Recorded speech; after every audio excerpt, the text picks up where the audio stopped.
Live போகிறதுக்கு முந்தி போயாச்சா? Okay.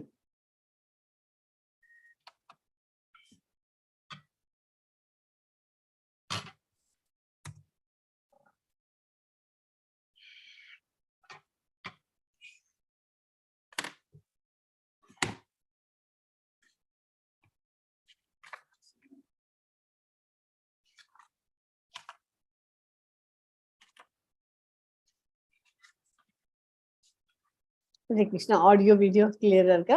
Yes, Mataji, clear இருக்கு. Okay, thank you. Hare Krishna, ISKCON Mangalore சார்பாக பகவத்கீதை 18 நாள் வகுப்பிற்கு உங்களை எல்லோரையும் அன்போடு வரவேற்கிறேன். அன்பான காலை வணக்கங்கள். இன்னைக்கு day 18, last chapter, 18th chapter of Bhagavad Gita. இந்த 31st பேட்சுக்கு லாஸ்ட் டே. அடுத்து 32nd பேட்ச் 9th ஜனவரி ஸ்டார்ட் ஆகுது. இதில் புரிஞ்சவங்க ஓகே, புரிஞ்சவங்க லெவல் 2க்கு போகலாம். புரியாதவங்க எகெயின் இதே கிளாஸ்லயே ஜாயின் பண்ணிக்கோங்க. இன்னும் கொஞ்சம் புரிஞ்சுன்னு அப்புறம் லெவல் 2க்கு போகலாம். நல்லா புரிஞ்சு ஓரளவுக்கு பண்ணிக்கலாம் அப்படின்றவங்க புரிஞ்சுடுச்சு அப்படின்னாங்க லெவல் 2க்கு போங்க. லெவல் 2ங்கிறது அது வாரத்தில் 2 நாளைக்கு அந்த கிளாஸ் இருக்கும். அது இதில் வாட்ஸ்அப்பில் போட்டிருக்காங்க உங்கள் வாட்ஸ்அப் அட்மின். அதை பார்த்துட்டு அதில் ஃபில்அப் பண்ணி அந்த ஃபார்மை அந்த கிளாஸில் ஜாயின் பண்ணுங்க. அது ஜனவரி மாதம் ஆரம்பிக்கிறது. 2ஆம் தேதி 3ஆம் தேதி அந்த மாதிரி 2 டேஸ்க்கு வாரத்தில் அந்த இதில் ஜாயின் பண்ணி அதை அதுலேயே 2 டைப் இருக்கு. ஒன்று சர்டிஃபிகேட் வேணுங்கிறதுக்காக எக்ஸாம் எழுதி இந்த மாதிரி இந்த குவிஸ் எல்லாம் பண்ணுறீங்க இல்லைங்க, அந்த மாதிரி அதுலேயும் எக்ஸாம் இருக்கும். அந்த மாதிரி அதில் சேர்ந்தாலும் சேருங்க. இல்லை அது வேண்டாம், எனக்கு எக்ஸாமே வேண்டாம், எனக்கு விஷயம் தெரிஞ்சா போகிறோம் அப்படின்னா சதாச்சார்னு ஒரு குரூப் இருக்கு. அதுலேயே ரெண்டு ஆப்ஷன் கொடுத்துருக்காங்க. இல்லை 2மே சேர்றதுனாலும் சேர்ந்துக்கோங்க, அது உங்களோட சாய்ஸ். ஓகேயா? அது ரொம்ப இம்பார்ட்டன்ட் இது இதில். அப்புறம் அவங்களால ஆனது டொனேஷனும் அதையும் தயவு செய்து எல்லாரும் கொஞ்சம் கொஞ்சம் உங்களால் ஆனது ஒரு ஸ்கொயர் ஃபீட்டுக்கு பணம் கட்டுங்கோ, ஏதாவது ஒன்று அன்னதானத்துக்குன்னு கொடுங்கோ. ஓகேயா? அது இது 2த்துக்கும் ரொம்ப இம்பார்ட்டன்ட் வச்சுன்னு நான் கொடுக்கணும்னு தோணுது. இது இஸ்கான் மங்களூரில் இருக்குது, ராதா கோவிந்தா டெம்பிள் இருக்குது. டெய்லி ப்ரேயரோட கிளாஸ் ஸ்டார்ட் பண்ணலாம். நம ஓம் விஷ்ணு பாதாய கிருஷ்ண பிரேஷ்டாய பூத்தலே ஸ்ரீமதே பக்தி வேதாந்த சுவாமி நிதி நாமினே நமஸ்தே சரஸ்வதி தேவே கௌரவாணி பிரச்சாரினே நிர்விசேஷ சூன்யவாதி பாச்சாத்திய தேசத்தாரினே கிருஷ்ணாய வாசுதேவாய தேவகி நந்தனாய ச நந்த கோபகுமாராய கோவிந்தாய நமோ நமக நம பங்கஜ நாபாய நம பங்கஜ மாலினே நம பங்கஜ நேத்ராய நமஸ்தே பங்கஜாங்கரியே जय श्री कृष्णा चैतन्य प्रभु नित्यानंदा श्री अद्वैत गदाधर श्रीवासादि गौर भक्त वृंदा. हरे कृष्णा कृष्ण कृष्ण हरे हरे, हरे राम राम राम हरे हरे. ओम नमो भगवते वासुदेवाय, ओम नमो भगवते वासुदेवाय, ओम नमो भगवते वासुदेवाय. ओम ज्ञान तिमिरंधस्य ज्ञानांजन शालाकाय चक्षुरुन्मीलितमेन तस्मै श्री गुरुवे नमः. ஹரே கிருஷ்ணா. இன்னைக்கு படிக்க போற சாப்டர் பேரு மோக்ஷ சந்நியாச யோகா. பௌதிக இயற்கையின் முக்குணங்களுக்கு தகுந்தாற் போல் தோன்றக்கூடிய 3 வகையான நம்பிக்கை உண்டு. ரஜோகுணத்திலும் தமோ குணத்திலும் நம்பிக்கையுள்ளோர் செய்யும் செயல்கள் நிரந்தரமற்ற பௌதீக விளைவுகளையே நல்குகின்றன. ஆனால் சாஸ்திர கோட்பாடுகளின்படி சத்துவ குணத்தில் செய்யப்படும் செயல்கள் இதயத்தை தூய்மைப்படுத்தி பகவான் கிருஷ்ணரின் மீது தூய நம்பிக்கையும் பக்தியையும் கொடுக்கின்றன. டிவிஷன் ஆஃப் ஃபெய்த் பார்த்தோம் இது வரைக்கும். இன்னைக்கு சாப்டர் 18 துறவின் அர்த்தத்தையும் மனிதர் உணர்வு மற்றும் செயலின் இயற்கை குணங்களின் தாக்கத்தையும் கிருஷ்ணர் விளக்குகிறார். பிரம்ம உணர்வு பகவத்கீதையின் மகத்துவம். கீதையின் இறுதி முடிவு பகவான் கிருஷ்ணரிடம் நிபந்தனையின்றி அன்புடன் பூரணமாக சரணடைவதே. தர்மத்தின் மிக உயர்ந்த பாதை இது.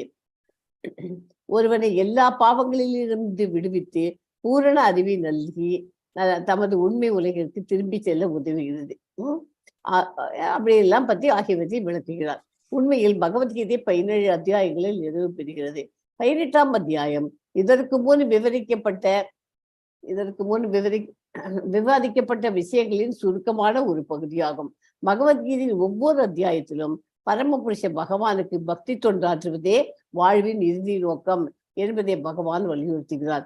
இதே கருத்து ஞானத்தின் மிகவும் ரகசியமான பாதையாக 18ஆம் அத்தியாயத்தில் சுருக்கமாக கொடுக்கப்பட்டுள்ளது. வாழ்வின் குறிக்கோள் பக்தி தொண்டே. ஒரு சன்னியாசாங்கிறவன் எப்படி இருக்கணும்? சன்னியாசான்னா give up all material desires.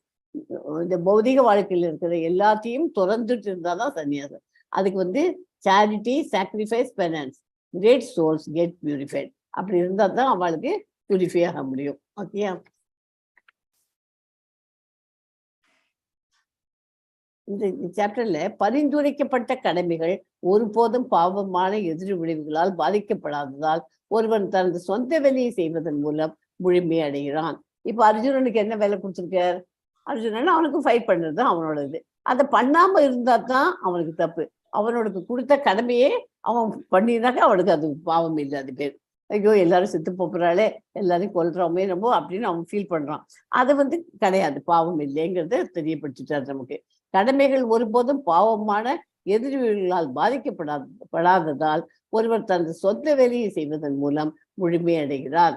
அவளுக்கு உண்டான கொடுத்துருக்கிற பிரிஸ்கிரைப்டு டியூட்டிஸை அவ பண்ணிட்டு இருக்கணும். அது பண்ணாம இருந்தா தான் பாவம்.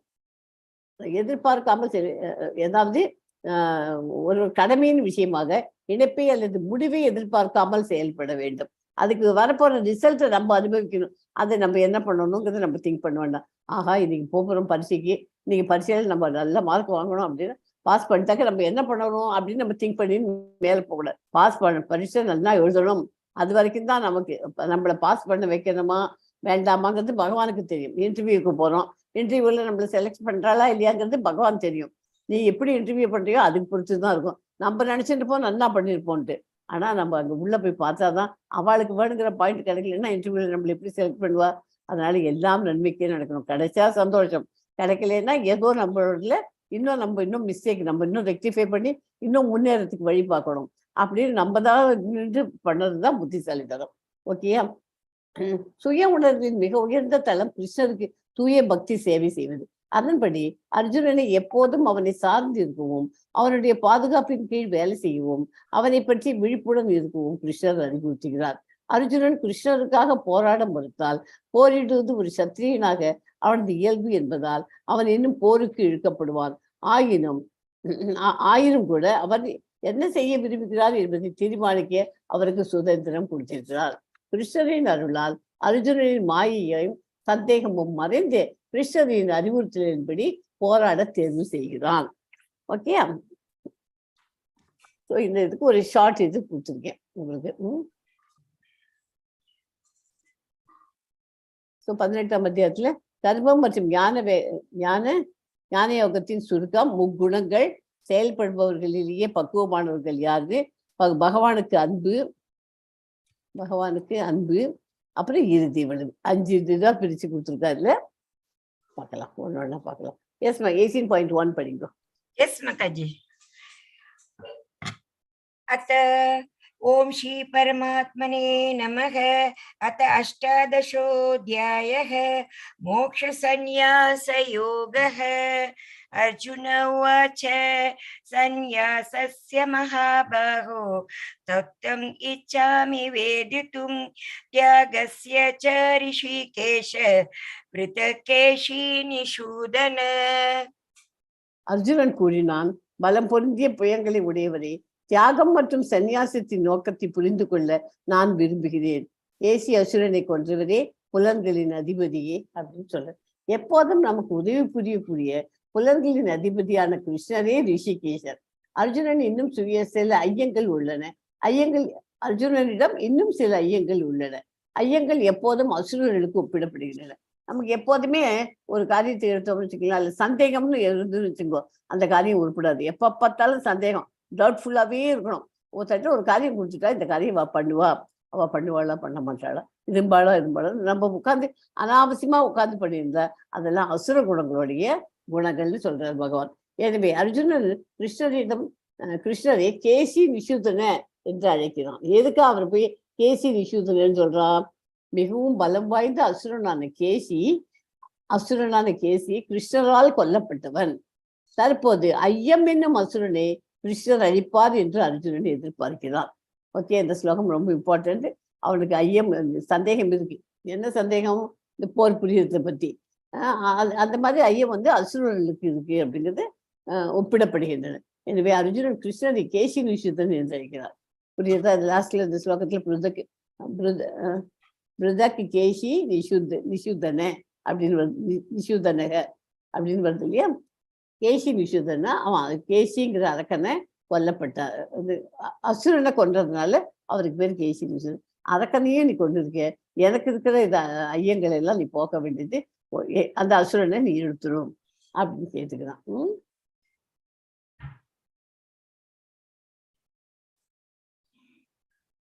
Yes, my 18.2 படிங்க. Yes, Mataji.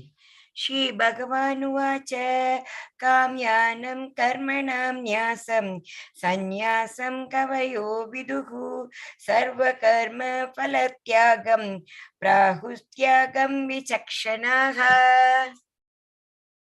புருஷோத்தமரான முழுமுதற் கடவுள் கூறினார், ஜட ஆசைகளை அடிப்படையாக கொண்ட செயல்களை துரத்தல் சந்நியாசம் என்று சான்றோர்களால் அழைக்கப்படுகிறது. சந்நியாசம்னா என்ன?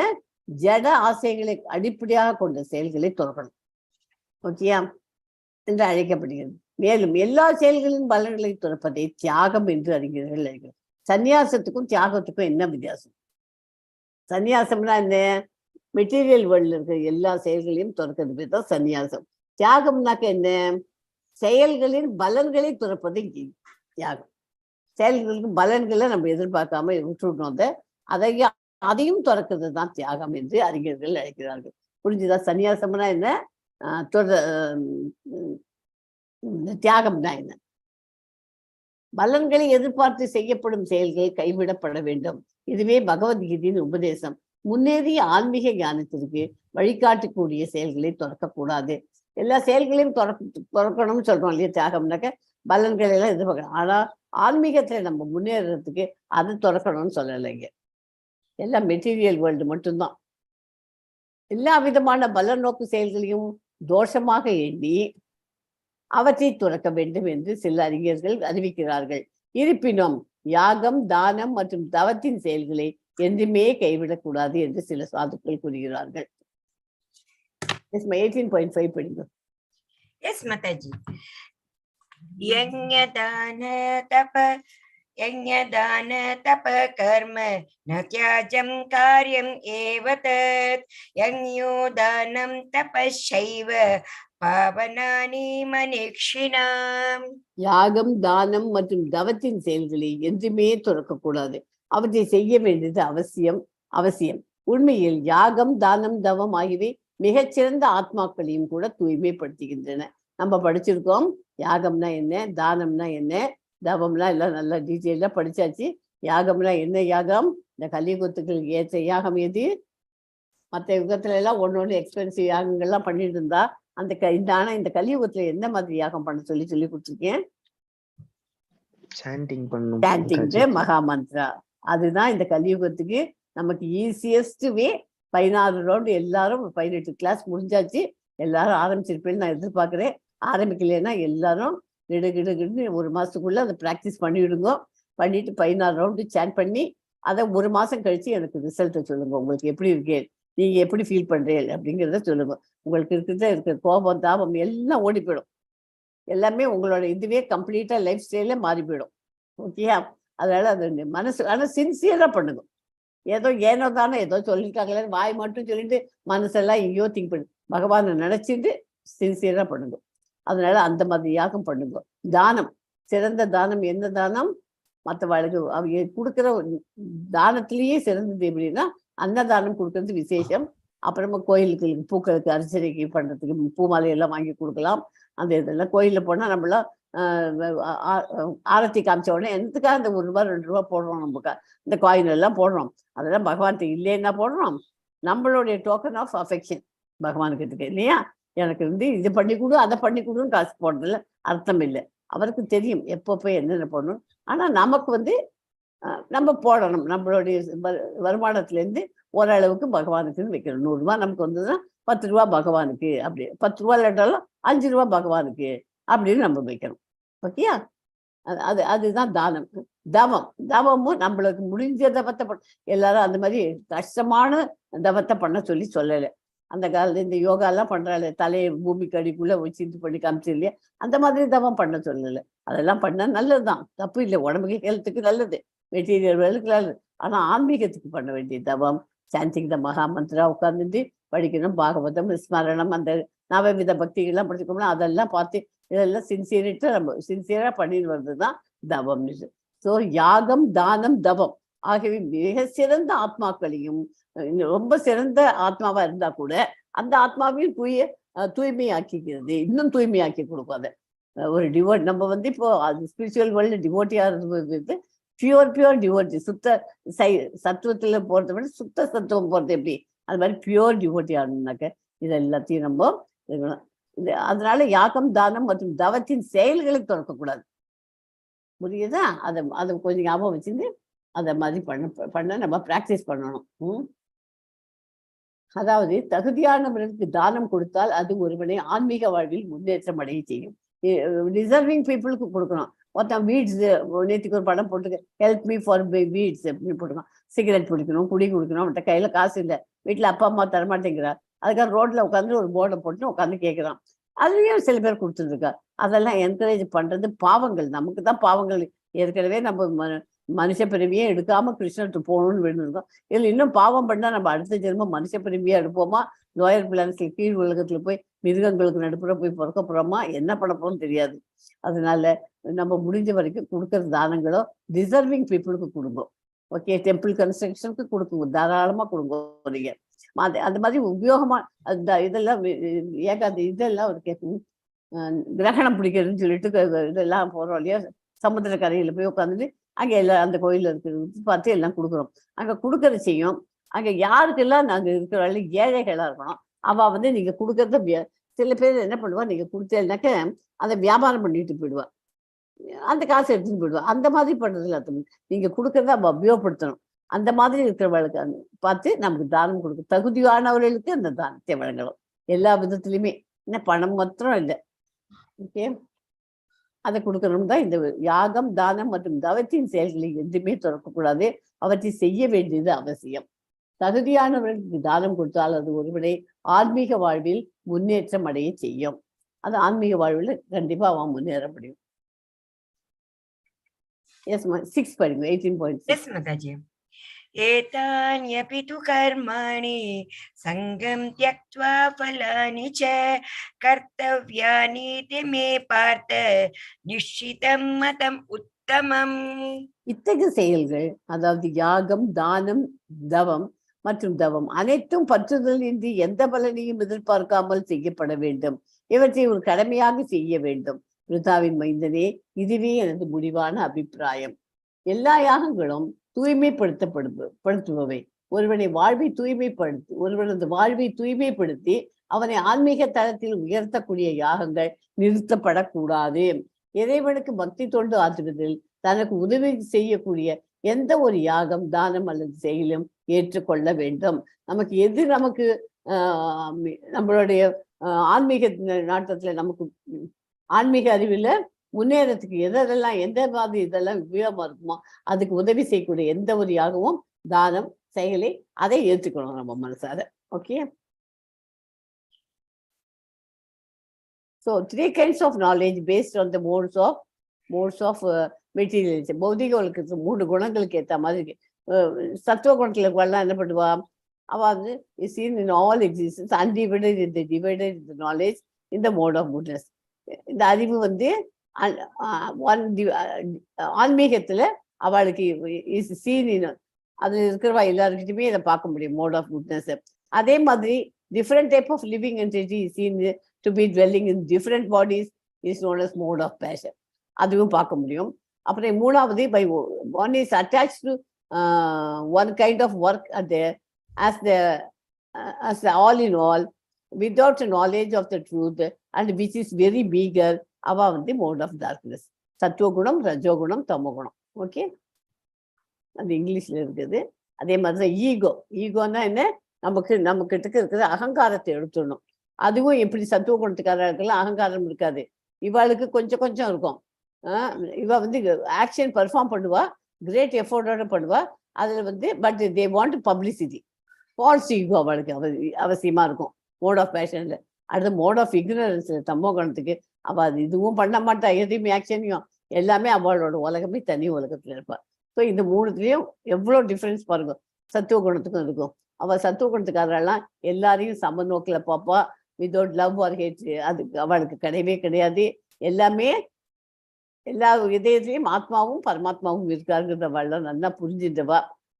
அவள் வந்து as for action, that action in accordance with the duty which is performed without attachment, without love or hate, by one who has renounced fruitive results is called action in the mode of goodness. இது 18.23, 18.24, 25 இந்த ஸ்லோகத்தில் இதெல்லாம் வருது. So இது வந்து இப்போ தப்பு பரிந்துரைக்கப்பட்ட கடமைகள், அதாவது இல்யூஷன் காரணம். என்ன காரணம்? மாயை. மாயைக்கு எல்லாத்துக்கும் வந்து இக்னோரன்ஸ் இல்லையா, தமோ குணத்துக்காரெல்லாம் அது மாதிரி இருக்கு. அது தப்பு. மாயைக்கு உட்பட்டு இருக்கும். டிஃபிகல்ட் டியூட்டிஸ், கஷ்டமான இதெல்லாம் அது வந்து ரெண்டாவது வந்து பேஷன், அதுக்கு ரஜோ குணத்துக்காரு, அதுவும் தப்பு. டியூட்டி இது காரணம். டியூட்டின்றது சாத்விக் குணத்தில் இருக்கவெல்லாம் அவள்லாம் கரெக்டாக பண்ணுவாள். அதுதான் கரெக்டு. அதுக்காக போட்டிருக்கிறது. பலம் பொருந்திய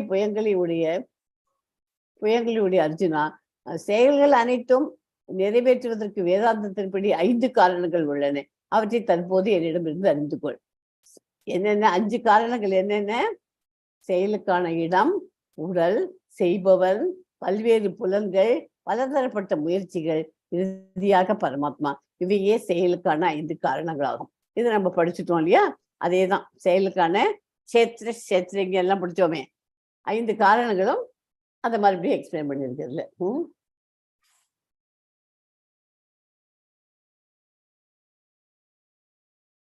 எனவே இந்த 5 காரணங்களை கருதாமல் தன்னை மட்டுமே செயலாற்று பொருளாக கருதுபவன் விஷயங்களை உள்ளபடி காண முடியாது. அவன் நிச்சயமாக அறிவுடையவன் அல்ல. இந்த 5 காரணங்களை பற்றி திங்கே பண்ணாம அவன் மாட்டுக்கு அவன் காரியத்தை பண்ணிட்டே இருந்தானாக்க அவனால ஒன்னுத்தையுமே காமிக்க முடியாது. அது புத்தி இல்லாத அறிவுடையவன் அல்ல. ஓகே. அறிவு, அறியப்படும் பொருள், அறிபவன் ஆகியவை மூன்றும் செயலை தூண்டுபவை. செயலை தூண்ட பொருள் என்னென்ன? அறிவு, அறியப்படும் பொருள், அறிபவன். புலன்கள், செயல், செய்பவன் ஆகியவை மூன்றும் செயலை உண்டாக்குபவை. செயலை தூண்டுபவை எது? செயலை உண்டாக்குபவை 3. இதை நல்லா புரிஞ்சுக்கோங்க. அறிவு, அறியப்படும் பொருள், அறிபவன், இதை தெரிஞ்சிருந்தாக்க செயலை தூண்டுபவை. புலன்கள், செயல், செய்பவன் 3ம் செயலை உண்டாக்குபவை. ஓகே. அது 18.18 ஸ்லோகத்தில் வருது. அந்த மாதிரி சுய மதிப்பீட்டு நேரம். இப்போ வந்து சத்துவகுணம், ரஜோகுணம், தமோகுணம்னு தெரியும் இல்லையா? சத்துவகுணத்துக்கு 3 மார்க்கு, ரஜோகுணத்துக்கு 2 மார்க்கு, தமோ குணத்துக்கு 1 மார்க்கு. அதனால எல்லாருமே 3லயே இருக்கணும்னு நினைச்சுக்க வேண்டாம். நம்மகிட்ட எல்லார்ட்டையும் 3 இருக்கு, 2 இருக்கு, 1 மார்க், 3லயும் இருக்கோம் நம்ம. என்ன அதனால எதுக்கு இருக்கோ அதுக்கு ஒரு பேப்பரும் பென்சிலையும் வச்சுக்கோ, அதில் மார்க் போட்டு நீங்களே வச்சுக்கோ. உங்களோட செல்ஃப் அசஸ்மெண்ட், சுய மதிப்பீட்டு நேரம். பின்வரும் எக்ஸ் ஸ்லைடுகளிலிருந்து நீங்கள் எந்த வகையின் கீழ் வருகிறீர்கள் என்பதை அடிப்படையாக கொண்டு 1 முதல் 3 வரை மார்க் போட்டு உங்களை மதிப்பீட்டு கொள்ளுங்கள். 1ங்கிறது மிக குறைவானது மற்றும் 3 மிக உயர்ந்தது. எதுல நம்ம இருக்கோங்கிறத அவ கூட்டி பார்த்துங்க. ஓகே. இதுல வந்து ஜட இயற்கையின் 3 வேறுபட்ட குணங்களுக்கு ஏற்ப அறிவு, செயல், செய்பவன் ஆகியவற்றை 3 வகைகள் உள்ளன. தற்போது அவற்றிடம் என்னிருந்து கேட்பாயான்னு சொன்னா இல்லையா? 20, 21, 22 என்ன இருக்கு பார்க்கலாம்.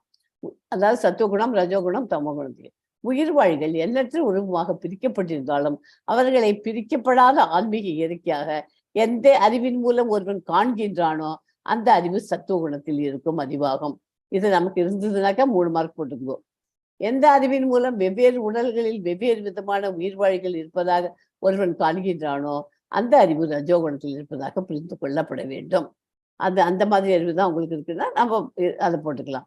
எந்த அறிவின் மூலம் உண்மையை பற்றிய அறிவின்றி ஒரே விதமான செயலில் பற்றுதல் கொண்டு அதையே எல்லாமாக அறிகின்றானோ அந்த அற்பமான அறிவு தமோ குணத்தில் இருப்பதாக கருதப்படுகிறது. இதுல எதுல நம்ம இருக்கோமோ அதுக்கு ஏற்ற மாதிரி மார்க் போட்டுக்கோங்க. அப்புறம் பொருள் இயற்கை. எந்த ஒரு செயலும் எந்த ஒரு செயல் ஒழுங்குபடுத்தப்பட்டு பற்றின்றி வெறுப்பின்றி பலனை எதிர்பார்க்காமல் செய்யப்படுகின்றதோ அது சத்துவ குணத்தின் செயல் என்று சொல்லப்படுகிறது. இந்த மாதிரிதான் நம்ம ஃபாலோ பண்ணி இப்படிதான் இருக்கும் அப்படின்னா 3 பாயிண்ட் போட்டுங்க. ஆனால் எந்த ஒரு செயல் ஆசைகளையும் திருப்தி செய்வதற்காக பெரும் முயற்சியுடனும் அகங்காரத்துடனும் செய்யப்படுகின்றதோ அந்த செயல் ரஜோகுணத்தில் செயல் என்று கூறப்படுகிறது.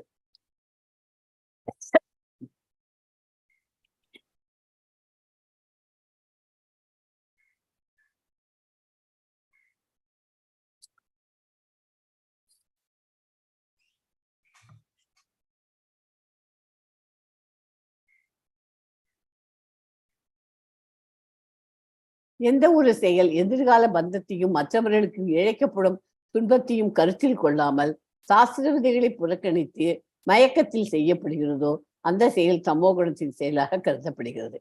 நம்ம இன்னைக்கு எந்த கேட்டகரியில் இருக்கிறதோ அந்த கேட்டகரிக்கு உண்டான மார்க் போடுவோம். பொருள் இயற்கை முறையில் அடிப்படையில் 3 வகையான தொழிலாளர்கள். எவனொருவன் இயற்கை குணங்களில் தொடர்பின்றி அகங்காரமின்றி உற்சாகம் மற்றும் மன உறுதியுடன் வெற்றி தொழில்களில் பொருட்படுத்தாது தனது கடமைகளை செய்கின்றானோ அந்த செயல்பாடி அத்தகு செயலாளி சத்துவ குணத்தில் இருப்பதாக கூறப்படுகிறது. ஓகே, முதல்து எவன் ஒருவன் தனது உழைப்பின் பலன்களில் பற்றுதல் கொண்டு அந்த பலன்களை அனுபவிக்க விரும்பி பேராசை கொண்டு எப்போதும் பொறாமையுடனும் தூய்மையின்றி இன்பத் துன்பங்களால் பாதிக்கப்படுகின்றானோ அந்த செயலாளி ரஜோகுணத்தில் இருப்பதாக கூறப்படுகிறது. அந்த மாதிரி நம்ம அந்த செயலாளியா இருந்தாக்க அதுக்கேற்ற மாதிரி போட்டுங்கோ.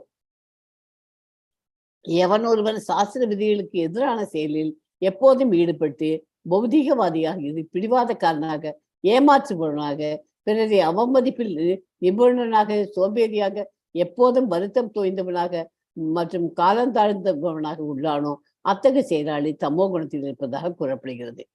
அதுக்கேற்ற மார்க்கு போட்டுக்கோ. அடுத்தது பொருள் இயற்கை முறைகளில் அடிப்படையில் 3 வகையான நுண் அறிவு. பிரித்தாவின் மைந்தனே, செய்யத்தக்கது எது, தகாதது எது, பயப்படத்தக்கது எது, பயப்படத்தகாதது எது, பந்தப்படுத்துவது எது, விடுதலை செய்வது எது ஆகியவற்றை அறியக்கூடிய புத்தி சத்துவகுணத்தில் இருப்பதாகும். பிரித்தாவின் மகனே, தர்மம் அதர்மம், செய்யத்தக்க செயல் செய்யத்தக்காத செயல் இவற்றிற்கிடையே உள்ள வேறுபாட்டை அறிய இயலாத புத்தி ரஜோகுணத்தில் இருக்கிறது. அறியாமை மற்றும் இருளின் மயக்கத்தின் கீழ் தர்மத்தை அதர்மமாகவும் அதர்மத்தை தர்மமாகவும் அறிந்து எப்போதும் தவறான வழியில் முயற்சி செய்யும் புத்தி பர்த்தனே தமோகுணத்தில் இருப்பதாகும். ஸோ எந்த கேட்டகரி நீங்க வரீங்களோ அதுக்கேற்ற மாதிரி மார்க் வச்சுங்க. 3 வகையான தீர்மானங்கள் பொருள் இயற்கை. பிரித்தாவின் மைந்தனே, உடைக்க முடியாததும் யோக பயிற்சியால் நிலையாக பாதுகாக்கப்படுவதும் மனம். இந்த யோக பயிற்சினா அஷ்டாங்க யோகம். ஓகே, சத்துவகுணத்தை சொல்றது. மனம் வாழ்வு மற்றும் புலன்களில் இயக்கத்தை கட்டுப்படுத்துவதுமான மன உறுதி சத்துவகுணத்தை சார்ந்ததாகும்.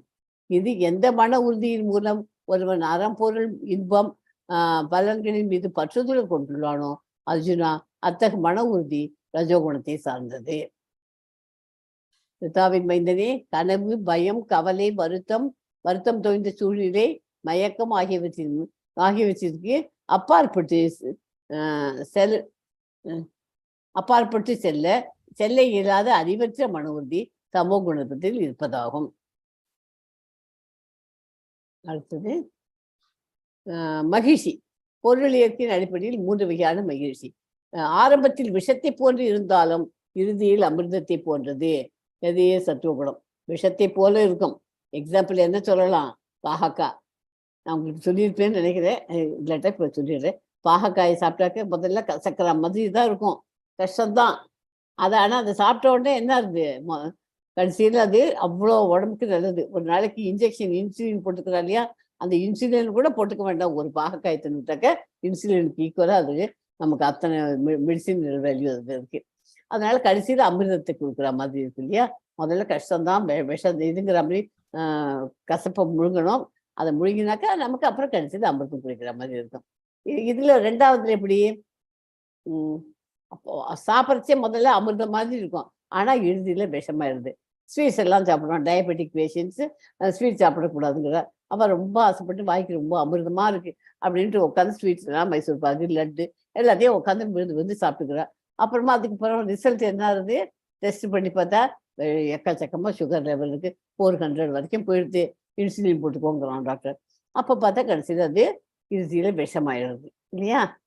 அது மாதிரி இது கூட இதுவும் 3வது ஆள் என்ன பண்ணுறான், தன்னுணர்வை காண முயலாது ஆரம்பம் முதல் இறுதி வரை மயக்கமாக இருக்கின்ற உறக்கம், சோம்பல் மற்றும் மாயையினால் வருகின்ற சுகம் தமோ குணத்தில் இருப்பதாக கூறப்படுகிறது. அவன் அவனோட அறியாமையினால என்ன இதுவா இருக்கான், அது ஒரு உலகத்துல இருக்கான். ஸோ ஆரம்பத்தில் விஷத்தை போன்று இருந்தாலும் இறுதியில் அமிர்தத்தை போன்றதும் தன்னுணர்விற்கு தன்னுணர்வுக்கு ஒருவனை எழுப்புவதுமான சுகம் சத்துவகுணத்தில் இருப்பதாக கூறப்படுகிறது. ஓகே, நீங்க எந்த குணத்தில் இருக்கீங்களோ அதுக்கேற்ற மாதிரி எழுதிக்கோங்க. ஸோ இதுல 18 மார்க்குக்கு வந்துட்டேன்னாக்கா you are very good, you are keeping up கம்ப்ளீட்டா ப்ராக்ரஸ் இருக்கு உங்களுக்கு. 6க்கு அருகில் வாங்கினா டவுன், உங்களுக்கு நிறைய இம்ப்ரூவ் பண்ணிடணும். 6க்கு 12 கிட்டக்க வந்துட்டே இருந்தீங்க, 12க்கு மேல 18 கிட்டக்க இருக்கேன்னா ஓகே, அதாவது நார்மல். இன்னும் கொஞ்சம் இம்ப்ரூவ் பண்ணிக்கலாம் நம்ம. ஓகே, ஸோ சத்துவகுணம் முதலில் விஷம் போன்றது, முடிவில் அமிர்தம் போன்றது தன் உணர்வு. ரஜோகுணம் முதலில் அமிர்தம், முடிவில் விஷம், புலத்தில் எழுவது. தமோகுணம் மாயையால் நடந்து உறக்கம், சோம்பேறித்தனம் மற்றும் மாயையினால் வருவது. ஸோ அதுக்கு போட்டுட்டு எல்லாருக்கும் மார்க் எல்லாம் போட்டு எல்லாம் கூட்டி பார்த்தேலாம் எந்த குணத்துல இருப்பீங்க எல்லாரும், ஒரு ஐடியா இருக்கா? எல்லாமே கலந்துதான் மாதாஜி வருது. எல்லாமே கலந்துதான் வரும் அதிகமா. ஏன்னா ஃபுல் சத்துவகுணத்துல வர்றதுக்கு கஷ்டம். எல்லாருமே ரஜகுணத்துல தான் 99% நம்ம ரஜகுணத்துல தான் மாட்டிக்கிறோம். அதனால அது நம்ம எப்படியாவது அந்த சத்துவகுணத்துக்கு நம்ம கொண்டு ப்ராக்டிஸ் பண்ணிக்கணும். ஓகே, அமைதி, சுய கட்டுப்பாடு, தவம், அதுக்கு வரணும்னாக்க நம்ம என்ன பண்ணணும், நம்ம ப்ராக்டிக்கலா பண்ணலாம், அது வேற விஷயம். ஆன்மீகத்துல நம்ம கொஞ்சம் முன்னேறிட்டு வந்தாக்க இதெல்லாம் ஆட்டோமேட்டிக்கா வரும். எப்படி வரும்னாக்க, இப்போ இதை சாப்பிடக்கூடாதுன்னா கண்ட்ரோல் பண்ணணும்னா நம்ம மனசே காற்றை அடக்கினாலும் நடக்கலாம், மனசை அடக்க முடியாதுன்னு சொல்றேன். அந்த மாதிரி மனசை அடக்கிறதுக்கு நம்மளோட கொடுத்த புத்தியை வச்சு நம்ம மனசை கண்ட்ரோல் பண்ணிட்டோம்னா நம்ம உலகத்துல எதை வேணாலும் சாதிக்கிறோம். அந்த மனசை கண்ட்ரோல் பண்றது தான் நமக்கு இம்பார்ட்டன்ட். அது எல்லாராலையும் பண்ண முடியாது, அது ப்ராக்டிஸ் பண்ணினாக்க வரும். ப்ராக்டிஸ் இருக்கணும், சுய முயற்சி இருக்கணும். அதை ஒருத்தங்க சொல்லி கொடுத்து அதெல்லாம் வராது, நம்மளாவே ப்ராக்டிஸும் பண்ணணும், சொந்த முயற்சி, மனசுக்குள்ள ஒரு டிட்டர்மினேஷன். இந்த காரியம் நம்ம இப்படி பண்ணணும், காத்தால எழுந்திருக்கணும் 5 மணிக்கு அப்படின்னா நம்ம தான் தீர்மானம் பண்ணிக்கணும் முதல் நாள் நைட் படுத்துக்கிச்சு இல்லையா? சின்ன சின்ன விஷயங்கள்லேருந்து நம்ம தான் ப்ராக்டிஸ் பண்ணணும். ஒரு ஸ்வீட் வீடு முடிச்சு எக்கச்சக்கமாக இருக்கும் ஸ்வீட்டு, இதை திங்கக்கூடாது, நமக்கு ஹெல்த்துக்கு ஒத்துக்கலைன்னா சாப்பிடக்கூடாது. ஆனால் நம்ம என்ன பண்ணுறோம், அதை ஐயோ டேஸ்ட் அப்படின்னா அதுக்கு ஒரு ஆசைப்பட்டு அடிமையாகி அதை சாப்பிட்றோம். அப்புறமே அவஸ்தைப்படுறது அது நம்ம தான் பண்ணுறோம். அதனால நம்ம தான் பார்த்து பார்த்து கண்ட்ரோல் பண்ணி பண்ணணும். ஓகே, அமைதி, சுய கட்டுப்பாடு, இது சாப்டர் 18.42 ஸ்லோகம் மீனிங். அமைதி, சுய கட்டுப்பாடு, தவம், தூய்மை, சகிப்புத்தன்மை, நேர்மை, அறிவு, பகுத்தறிவு, ஆத்திகம் ஆகிய இயற்கையான தன்மைகளால் பிராமணர்கள் செயல்படுகிறார்கள். ஓகே, ஃபர்ஸ்ட் சத்துவகுணத்துல பிராமணர்கள் சூரத்தனம், வலிமை, மன உறுதி, வளமை, போரில் தைரியம், கொடையாளும் தன்மை ஆகியவை சத்திரியர்களின் சுபாவத்திலிருந்து பிறந்த செயல்கள். அவளோட சத்திரியர்கள்லாம் இந்த மாதிரி இருப்பா. அவளுக்கு அதுல ஏதாவது ஒண்ணு குறைச்சி வேண்டாம் பண்ண மாட்டேன் அப்படின்னாக்க அது போர்ல தைரியமா போர் புரியணும். நான் பண்ண மாட்டேனாக்க நீ கோழையா போயிடுவே, நீ உன்னோட கடமையிலேருந்து விலகிவிடு, உன்னுடைய குல தர்ம தொழிலை நீ விட்டுடுற இல்லையா? அது தப்பு. அந்த மாதிரி கூட விவசாயம், பசுக்களை பராமரித்தல், வியாபாரம் ஆகியவை வைசியர்களோட தொழில். அவளுக்கு வியாபாரம் பண்றதுதான் பண்டமாற்று முறையெல்லாம் அந்த காலத்துல இருந்து. இப்போ அதுக்கு பதிலாக நம்ம அவாட்டுக்கு கிடைக்கிற கொண்டு போய் கடையில் கொண்டு போய் கொடுத்து பணமாக்கிக்கிறான். வைசியர்களின் இயற்கையான செயல்கள். உழைப்பாளிகளான சூத்திரர்களின் சுபாவம் மற்றவர்களுக்கு தொண்டு செய்வதாகும். அவளோட சூத்திரர்களோட இது இன்னமும் நடந்துதான் இருக்கு இப்படி. ஓகே, இப்போ நம்ம படிச்சு அதே தான். 4 kinds of ashramas based on the modes of material nature. Brahmana, Kshatriya, Vaisya and Sudra. Okay, peaceful self எப்படி 42, 43, 44 இப்போ படித்தோம் இல்லையா? அதே தான். இந்த பிக்சரில் பிராமணர்களாக வேதங்கள் இது. சத்திரியன் தான் அர்ஜுனனுக்கு 2வது கையில் கத்தி வச்சு ஃபைட் பண்ணுற வாரியராக இருக்க வேண்டியது அவளோட கடமை. 3வது இவன் லேபர், சூத்ரன் லேபர். இவன் வைசியன் அவன் வியாபாரம் பண்டமாற்று முறை, வியாபாரம் பண்ணுறதெல்லாம் அவனோட தொழில். இது கிருஷ்ணர் எந்த ஜாதியில் இருக்கார்? கிருஷ்ணர் என்ன ஜாதி இதுல? எல்லாத்துலயும் இருக்காது. எல்லாத்துலயும் இருக்காது. எல்லாத்துலயும் இருக்காரு, 4த்துலயும் இருக்காரு. அவருக்கு தனியா ஜாதி கிடையாது. அதனாலதான் பகவத்கீதை யார் வேணாலும் வேணா, கிருஷ்ணர் வந்து அவருக்கு எந்த ஜாதியும் கிடையாது. யார் வேணாலும் படிக்கலாம். முசல்மானா இருந்தாலும் நீங்க படிக்கலாம், கிறிஸ்டியனா இருந்தாலும் படிக்கலாம், நீங்க பிராமணா இருந்தாலும் படிக்கலாம், சூத்ரலால இருந்தாலும் படிக்கலாம். எல்லாரும் ஈக்குவல். பகவத்கீதை படிக்க வந்தாச்சுன்னா அவ வந்து எல்லாருமே இந்த மாதிரி 2 பாயிண்ட் தான் அவள் முக்கியமா பகவத்கீதை. உங்களுக்கு மனசு நல்ல குணத்தோட நீங்க வரணும். எல்லாமே கெடுதல் பண்ணாம மற்றவங்க நல்லா இருக்கணும். தானம் பண்ணுறது, இந்த 3 பாயிண்ட் நம்ம படிச்சோம் இல்லையா, அதெல்லாம் கரெக்டா நம்ம ஃபாலோ பண்ணுவாங்க. அதெல்லாம் அவளுக்கு ஜாதியும் வேண்டாம், எல்லாம் கிருஷ்ணருக்கு பிரியமானவர்களாக இருக்க வேண்டும். அதுதான் நமக்கு இம்பார்ட்டன்ட். ஓகே, எஸ் 18.46 படிங்க. Yes, Mataji. Yata pravritirбhūtānaṁ yena sarvam idam tatam swakarmana tam apyarchya siddhim vindati manavaha. யாரிடமிருந்து எல்லா உயிர்வாழிகளும் தோன்றினார்களோ, யார் எல்லா இடங்களிலும் பரவி உள்ளாரோ, அந்த இறைவனை தனது சொந்த கடமையை செய்வதால் வழிபட்டு மனிதன் பக்குவத்தை அடைய முடியும். ஓகே,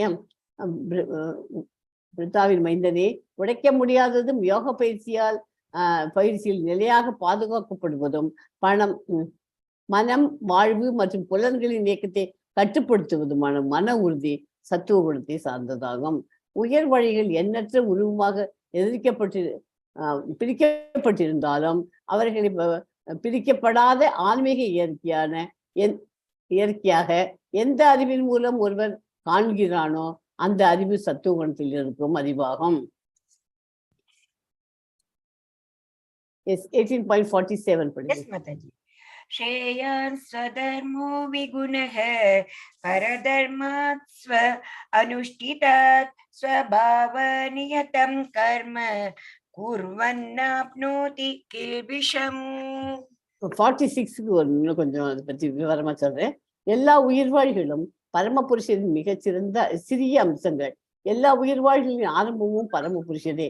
பொதுவாக வைஷ்ணவ பக்தர்கள் முழுமுதற் கடவுளை அவரது அந்தரங்க சக்தியுடன் வழிபடுகிறார்கள். அவரது பகிரங்க சக்தி அந்தர சக்தியின் திரிந்த பிம்பம் ஆகும். அது 46 வந்து. இது 47ல என்ன சொல்றது? மற்றவரது கடமையை ஏற்று அதனை பக்குவமாக செயல்படுவதை விட முறையாக செய்யாவிட்டாலும் தனது சொந்த கடமையில் ஈடுபட்டிருப்பதே சிறந்தது. ஒருவரது இயற்கைக்கு ஏற்ப விதிக்கப்பட்டுள்ள கடமைகள் பாவ விளைவுகளால் என்றும் பாதிக்கப்படுவது இல்லை. ஒவ்வொரு தொழிற்கடமையும் பகவத்கீதையில் விதிக்கப்பட்டுள்ளது. பிராமணர், சத்திரிய, வைசியர் மற்றும் சூத்திரர்கள் கடமைகள் குறிப்பிட்ட இயற்கை குணங்களுக்கு ஏற்ப விதிக்கப்பட்டுள்ளன. பிறரது கடமை ஒருவர் நகல் செய்யக்கூடாது. சத்திரியனான அர்ஜுனன் தனது எதிராளிகளுடன் போர் புரிய தயங்கி கொண்டிருந்தான். அந்த போர் பகவானான கிருஷ்ணருக்காக நடத்தப்பட்டால் இழுந்துவிடும் பயத்திற்கான அவசியம் எதுவும் இல்லை. அந்த பகவானை நினைச்சு போர் பண்ணினேன்னா எழுந்து விடுவார்றதுக்கு அர்த்தமே இல்லை. அதுக்கு அவசியமே இல்லை. அந்த மாதிரி திங்க் பண்ணுது. ஓகே, இந்த பக்கத்துல இருக்கிற பிக்சர்ல ரன்னிங் ரேஸ் வைக்கிறான். ஒரு குரங்கு, ஒரு யானை, ஒரு பென்குயின், ஒரு ஃபிஷ்ஷு, ஒரு நாய், இன்னொன்று பக்கத்துல ஒரு பேர்டு வச்சுக்கணும். எல்லாமே உட்காந்துருக்காங்க. எல்லாமே உட்காந்துட்டு எல்லாத்தையும் ரன்னிங் ரேஸ் வரும். யார் ஃபர்ஸ்ட் வரா, இந்த மரத்து மேலே யார் first, who is going to climb, not running race, climbing the tree, first to climb the tree wins, அவன் தான் வின்னர் அப்படின்னு ஒரு ரேஸ் கொடுக்குறான். இதில் யார் வின்னர் பண்ண முடியும்? ஏமே அப்படிங்கிற ரீசனையும் சொல்லுங்க. சொல்ல முடியுமா? ட்ரை பண்ணுங்க. எல்லாம் விதவிதமான அனிமல்ஸ். மங்கி ஒண்ணு, யானை,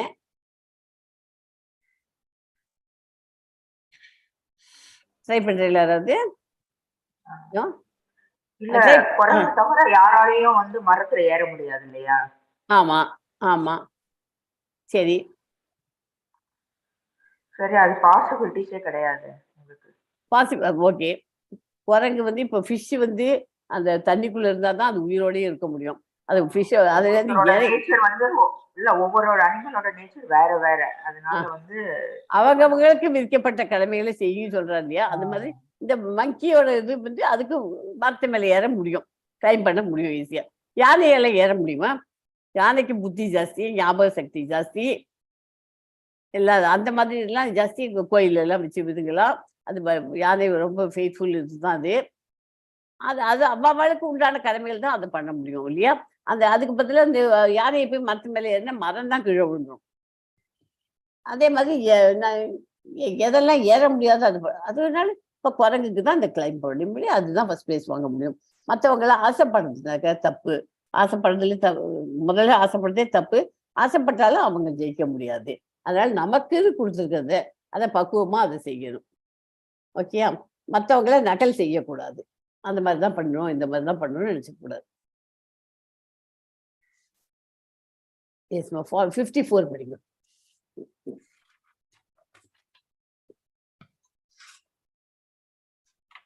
ஹரே கிருஷ்ணா கமலாஜி. சொல்லிட்டுமா? ஓகே.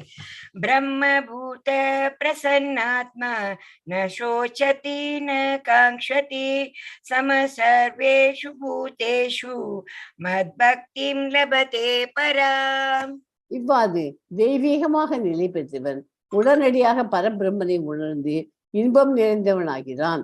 அவன் என்றும் கவலைப்படுவது இல்லை, எதையும் அடைய வேண்டும் என்று விரும்புவதும் இல்லை. எல்லா உயிர்வாழியிடமும் அவன் சமநோக்கு கொள்கிறான். அத்தகைய நிலையில் அவன் இருந்து தூய பக்தி தொண்டை அடைகிறான். இது என்ன? இந்த ஸ்லோகம் இம்பார்ட்டன்ட் ஸ்லோகம். இது தெய்வீகமாக நிலை பெற்றவன் பரபிரம்மனை உணர்ந்து இன்பம் நிறைந்தவன் ஆகிறான். பகவான் நினைச்சது எல்லா இதயத்திலையும் ஆத்மாவும் இருக்கு, பரமாத்மாவும் இருக்குங்கிறத புரிஞ்சுட்டு எல்லார்கிட்டையும் சமநோக்கு கொள்கிறான். எல்லாரையும் ஈக்குவலா பார்ப்போம். யானையை பார்த்தாலும் அவன் சமநோக்கில பார்ப்போம், மனுஷனை பார்த்தாலும் சமநோக்கில பார்ப்போம். ஏன்னா அவன் எல்லாத்தையும் கடந்து வேற நிலைக்கு வந்துட்டான். அந்த மாதிரி நிலையில இருக்கிறவன் தான் அந்த தூய பக்தி தொண்டையை அடைய முடியும். பியோர் டிவோட்டி ஆகணும்னா அந்த மாதிரி ஆகணும். அவனுக்கு ஆசை இதெல்லாம் எதையாவது ஒன்று பார்த்தா ஆசைப்படுறது, எதையா பார்த்தா வெறுக்கிறது எதுவுமே கிடையாது அவனுக்கு. அவ்வளோத்தையும் விட்டுட்டு அந்த மாதிரி இருக்கான்.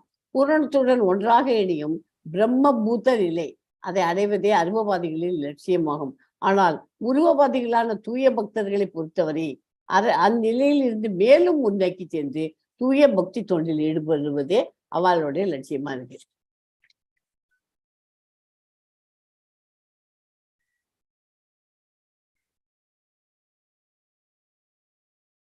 Yes, 55 படிக்கிறோம். Yes, Mataji. Bhaktya mam abhijanati yavanyaksasmi tattvataha tato mam tattvato jnatva vishate tat anantaram. பக்தி தொண்டால் மட்டுமே என்னை முழுமுதற் கடலாக உள்ளது உள்ளபடி அறிந்து கொள்ள முடியும். என்னை பற்றிய முழுமையான உணர்வை அத்தகைய பக்தியினால் அடையும் போது இறைவனின் திருநாட்டிற்குள் நுழைய முடியும். ஓகே. ஜட வாழ்வின் கருத்துக்களில் இருந்து விடுபடுவதை உள்ளடக்கியது முக்தி. பிராமணனாக ஆவது என்றால் தன்னுடைய அடையாளத்தை இழந்து விடுவது என்பது பொருள் அல்ல. பிரம்மனாக ஆவது என்றால் தன்னுடைய அடையாளத்தை இழந்து விடுவது என்பது பொருள் அல்ல. அங்கும் பக்தி தொண்டு இருக்கிறது. பக்தி தொண்டு இருக்கும் வரை அங்கே இறைவன், பக்தன், பக்தி தொண்டின் வழிமுறை ஆகியவை இருத்தல் அவசியம். இத்தகைய ஞானம் முக்திக்கு பிறகும் வழிவிடுவது இல்லை. பரமபுருஷனின் உறவில் ஈடுபட்டு அவருக்கு தொண்டு செய்வதை குறிக்கும். உதாரணமாக ஒரு பச்சை நிற பறவை ஒன்று இருக்கிறது. அது பச்சை நிற மரத்துக்குள் நுழைந்தால் அது அந்த மரத்துடன் ஒன்றாக ஆவதற்கு இல்லை, மாறாக அந்த மரத்தின் பழங்களை சுவைப்பதற்கு. நாம் கடலின் ஆழத்திற்கு சென்று பார்த்தால் பல்வேறு உயிர்வாழ்களை காண முடியும். கடலில் நம்ம மேல் பரப்பை அறிந்திருந்தால் மட்டும் போதாது. மேல பார்த்துட்டு ஷார்க் இருக்கு, இந்த ஃபிஷ் இருக்கு, அந்த ஃபிஷ் இருக்குன்றோம். இன்னும் கடலுக்கு அடியில போய் பார்த்தோம்னா எவ்வளவு உயிர்வாழிகள் இருக்குன்னோம். ஸ்டார் ஃபிஷ் இருக்கு, ஹார்ஸ் இருக்கு, சி ஹார்ஸ் இருக்கும், சி அனிமோன் இல்லையா, எத்தனையோ இருக்குங்க. கீழே போனாக்க கடலின் மேல் பரப்பை அறிந்திருந்தால் மட்டும் போதாது. ஆழத்தில் வசிக்கும் நீர்வாழிகளை பற்றி முழு அறிவு வேண்டும். அதாவது 11ஆம் அத்தியாயத்தில் கூறப்பட்டபடி பக்தி தொண்டால் மட்டுமே அவற்றை அடைய முடியும் என்பது இங்கு உறுதி செய்யப்படுகிறது. இப்ப நம்ம எல்லாம் மேல் பரப்புல இருக்க மாதிரி தான் நம்ம சாண்டிங் மட்டும்தான் படிச்சுன்னு பகவத்கீதை 18 நாள் கிளாஸ் ஒரு மாதிரி ஓவரால ஓரளவுக்கு படிச்சு வச்சுருக்கோம். நம்மளாம் மேற்பரப்புல இருக்கும். இன்னும் டெப்த்ல போய் பார்த்தேன்னா இன்னும் எத்தனை உயிர்வாழிகள் இருக்கு அப்படிங்கிறது அப்புறம் போக போக தான் கதை. அதுக்கு தான் நம்ம மேலே லெவல் 2 போய் படிச்சு பாகவதம் கிளாஸ் எல்லாம் அட்டன் பண்ணி எல்லாத்தையும் இன்னும் கிருஷ்ணா புக் ரீடிங் ஒன்று இருக்கு, அதெல்லாம் நிறைய கிளாஸஸ்லாம் நடந்துருக்கு. எல்லாத்தையும் அட்டன் பண்ணுங்க. ஃபுல் டெய்லியும் ஏதாவது ஒரு ப்ரோக்ராம் இருக்கும். டெம்பிள் ப்ரோக்ராம்ஸ் நிறைய நடந்ததுக்கு. ஸ்லோகா கிளாஸ்லாம் நடக்குது. ஸ்லோகத்தை போய் அங்கே கற்றுக்கணுங்கிறவங்க கற்றுக்கலாம் ஸ்லோகா கிளாஸில் போய். ஓகேயா? அந்த மாதிரி நிறைய இது இருக்கு. எதுக்கு சொல்ல, பக்தி தொண்டு மாத்திரம்தான் எல்லாத்தையும் உள்ளது அவளுக்கு மாத்திரம்தான் புரியும் பகவானை.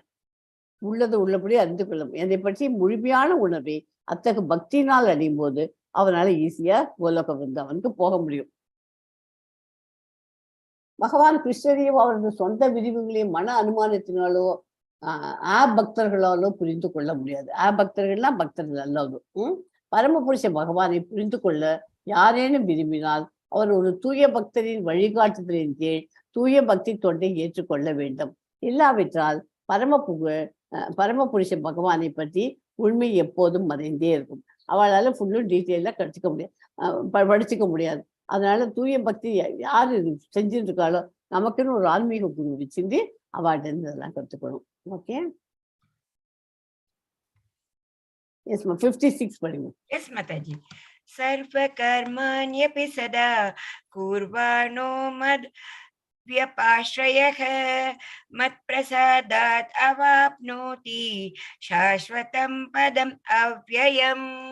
எல்லா விதமான செயல்களில் ஈடுபட்டிருந்தாலும் எனது தூய பக்தன் எனது பாதுகாப்பின் கீழ் எனது கருணையால் நித்தியமான அழிவற்ற இடத்தை அடைகிறான். தூய பக்தர்களுக்கு காலத்தின் எல்லைகள் கிடையாது. அவன் சதா சர்வ காலமும், அதாவது 24 மணி நேரமும் 100% பரமபுருஷனின் வழிகாட்டுதலின் கீழ் செயல்களில் ஈடுபட்டுள்ளார். கிருஷ்ண உணர்வில் ஈடுபட்டிருக்கும் பக்தரிடம் பகவான் மிக கருணையுடன் உள்ளார். எல்லா கஷ்டங்களுக்கு மத்தியிலும் தெய்வீக லோகமான கிருஷ்ண லோகத்தை அவன் அடைய முடியும்.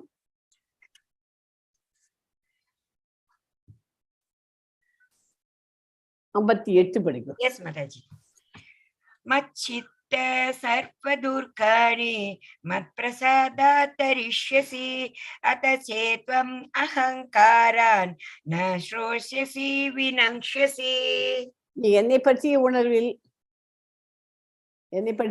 எனது கருணையின் மூலம் கற்றுண்ட வாழ்வில் எல்லா தடங்களையும் கடந்து விடுவாய். ஆனால் அத்தகு உணர்வின்றி அகங்காரத்துடன் நான் சொல்வதை கேட்காமல் நீ செயல்பட்டால் அழிந்து விடுவாய்ங்கிற. நான் சொல்றது மியூட் போட்டுக்கோ. நான் சொல்றது பகவான் கிருஷ்ண பகவான் என்ன சொல்றார், நான் சொல்றபடி என்னோட உணர்வுல நிலை பற்றி கற்றுண்ட வாழ்வுல வாழ்ந்துனாக்க எல்லா தடங்களையும் ஈஸியா கிடக்கலாம். அந்த மாதிரி பண்ணாது. நான் அகங்காரத்தோட எல்லாம் ஐ ஏர்ன்டு திஸ் மணி சம்பாதிக்கிறது நான் தான், நான் அறிவோட இருக்கேன் அப்படின்னா எல்லாம் என்னாலதான், நீங்க என்ன பண்றீங்க அப்படின்னு அப்பா அம்மாவையே கேட்கறாரு இந்த காலத்துல இல்லையா. எல்லாம் அப்பா அம்மா இல்லாத எங்கிருந்து நம்ம பண்ண முடியும்? அப்பா அம்மா தான் முதல்ல தெய்வம் இல்லையா. அன்னையும் பிதாவும் முன்னறி தெய்வம் சொல்லணும். அவளுக்கு அப்புறம் தான் அது தெய்வத்துக்கு அப்புறம் அவளை தான் நம்ம வழிபட வேண்டியது. அவளை விட்டுங்காம அவள் ஏற்றி பேசிட்டு பண்றது அகங்காரத்தோட இருந்தாக்க அவ என்ன ஆவா, அழிந்து விடுவாய், கம்ப்ளீட்டா அழிந்து போயிடுவேன்னு சொல்றாரு பகவான். அதாவது நமக்கு இது கொடுக்கல, பயமுறுத்தல, அந்த மாதிரி காரியங்கள் பண்ணக்கூடாதுங்கிறதுக்காக சொல்றாரு, வேற ஒண்ணும் இல்லை. கிருஷ்ண உணர்வில் இருப்பவன் தனது வாழ்வின் கடமைகளை ஆற்றுவதற்காக அதிகமாக கவலைப்படுவது இல்லை.